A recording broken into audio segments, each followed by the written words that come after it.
Hello guys! Good afternoon! Ito guys hapon na ito na update dito sa mini farm namin. Nakikita nyo guys yung wala ka bang napapansin stress ka sa mataas na iyong mga ayan, kapaligiran? mawawala yung stress mo, Kay makakasama dumi na maluwag.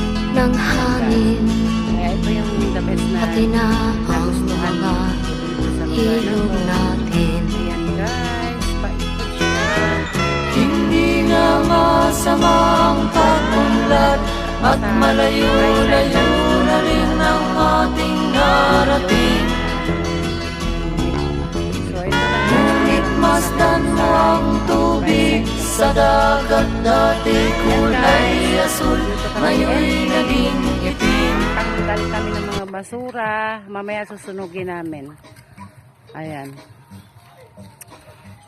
Eto guys, pero yung pinakauna dito na ginawa ko guys, kahit ayaw ng bossing namin, ay sinecure ko muna guys yung fencing dito para iwas sa mga, alam mo na, mga intruders. Tama ba yung intruders?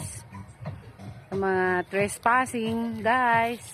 Ayan, gusto ko kasi may privacy talaga. Gusto ng aming busing is privacy. Ayan, pag may mga event, maganda kasi guys yung ang family mayroon ding privacy moment. So guys, thank you for watching my video. Bye. Ayan si Elgin sipag.